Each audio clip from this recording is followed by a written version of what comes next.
Hi boys and girls, Brucey here. I've had a question on my Facebook channel. I posted out a video asking you guys out there in YouTube world if you wanted any private lessons, and a very good friend of mine, John, wrote back saying he would, and he requested for, what did he request? Love to see some chord sequence ideas, building blocks for songs. He says he obviously knows some pretty decent chords, and what does he say? And he's always up for learning some new ones and wondering how they translate into the acoustic world. Well, let me just move that there.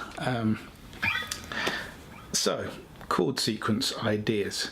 Well, writing a song, I always find, you know, that, to be honest, there's not that many chords, different kind of chord sequences that I use. All that we tend to use, or some of the more things that people think of as advanced chord sequences, are still the basic chord sequences we already know, but just using extensions and flavors and substitutions. You know, if you take the chord sequence,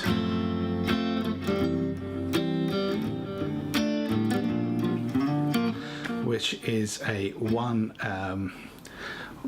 5 6 4 chord progression used in countless songs, you know, Under the Bridge, Let It Go from Disney, No Woman, No Cry, With or Without You. They all sound completely different, but they're still using this same underlying harmony. So a lot of the aspects there about changing it is changing the rhythm, and crucially changing the melody which goes on top. And by changing the melody on top, you are actually changing a kind of snapshot of what the underlying harmony actually is. So I like to think of it in terms of film. If you think of a film being a series of frames, if you stopped and analysed each frame, if I played an F chord and then tried to play Three Blind Mice, the first chord is going to be an F because the root note is starting with the F. If I froze it on the second beat of my Three Blind Mice, I've still got my F chord, but the melody line is playing a G, and that gives me a F add 9 chord. Then we go to the next beat, which is the A, and that's part of the chord. So we have our F again. So, you know, you can think of an F add 9 as an exotic chord, but it would be implied by if taking a snapshot of what the underlying harmony and the melody is at the same time. So that can make for an interesting way of coming up with new chordal ideas. So I started the piece by playing a little tune that I wrote for my act Between the Lines, and it's our song called Can You Hear Me? And what I did there is I took the basic chords of F, that's F minor, sorry, F, D minor, B flat, and C.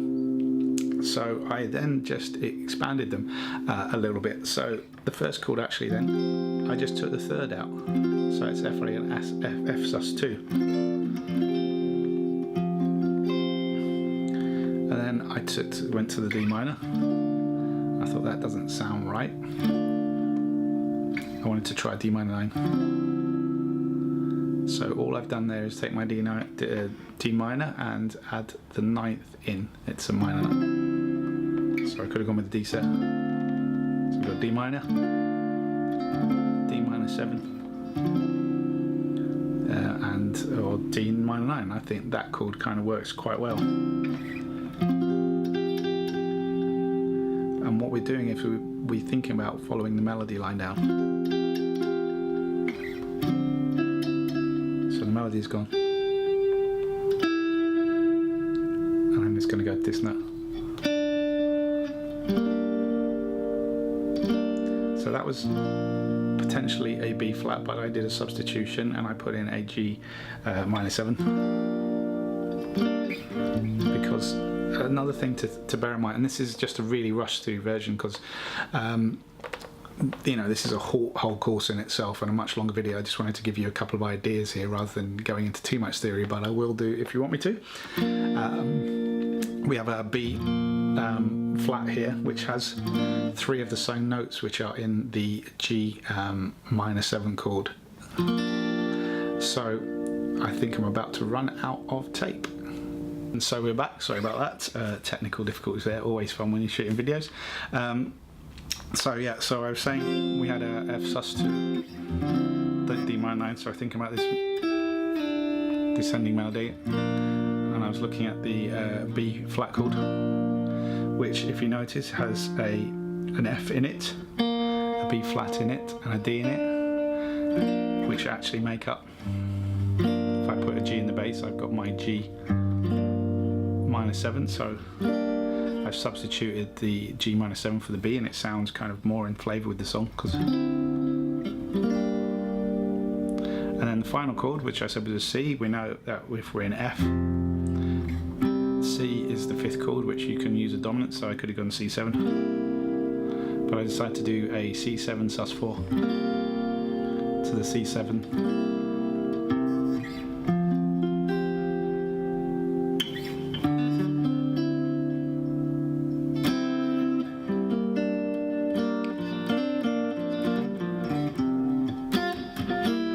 So there, I've taken a very common chord progression, probably one of the most common chord progressions, and just by adding some notes or removing some notes or playing around with the notes in the initial chords, I've come up with a completely new and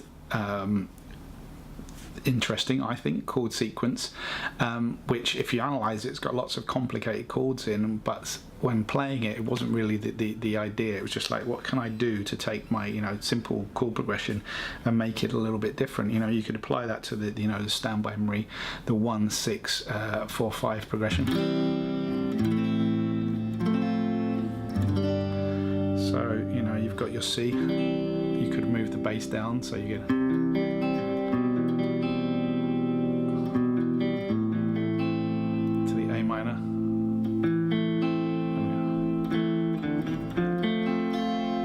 and you can maybe play that as an F major 7 by just taking a little pinky and just doing that, or you could play it in this position. So that's my C there. If smaller forms of chords, I did another video on this. So we've got my E there. My E is going to be constant throughout, so you've still got a C chord there because that's the 3rd of C. Part of A as well, that's the 5th of A if we play the E. Or maybe make that an A7, so you got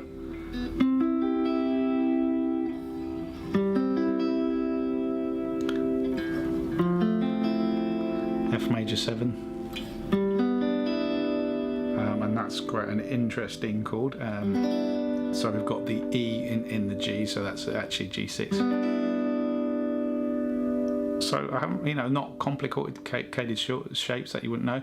Obviously you might write them down and think, oh, they're complicated voicings, but they're just very simple shapes. We've got this C shape here. You can think of that as an A shape, back to the C shape, back to the C shape, and you've got, some supposed complex chords, but and a nice new tune that you've come up with, and a variation of the very simple piece that we've heard 1,000 times before. If you think about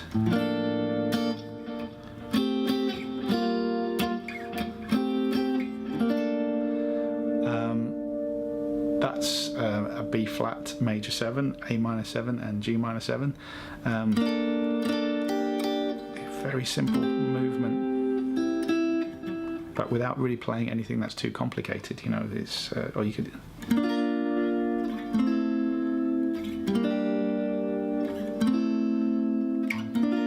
that would be the initial chord sequence.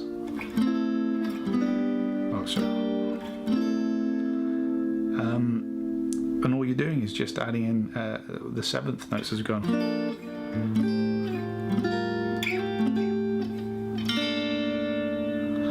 The other way to look at it is by simply changing the bass note of simple chords. So if you want to go for something like I don't know, Danny Boy, you can play that as a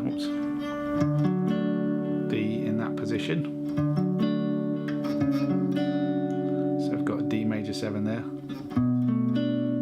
D6, second inversion D there, there. All I'm playing is this bar chord of the D here. The next chord is G, so the G is here.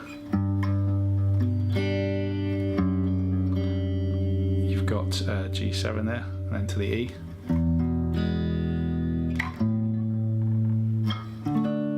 Back to the D.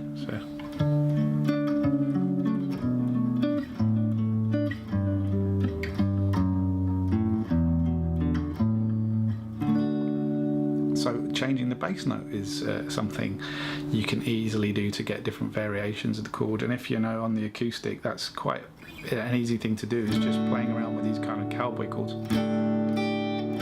know, you've got your D sus there.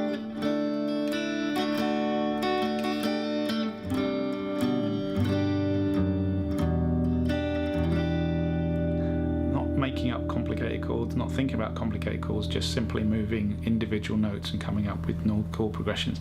So I hope that was kind of useful. It was a bit long there. If you want any more advice, or maybe me to hone in a bit more on what I said, because this is just a quick rush lesson for you, give me a shout, and do check out the website www.spencerbruce.com.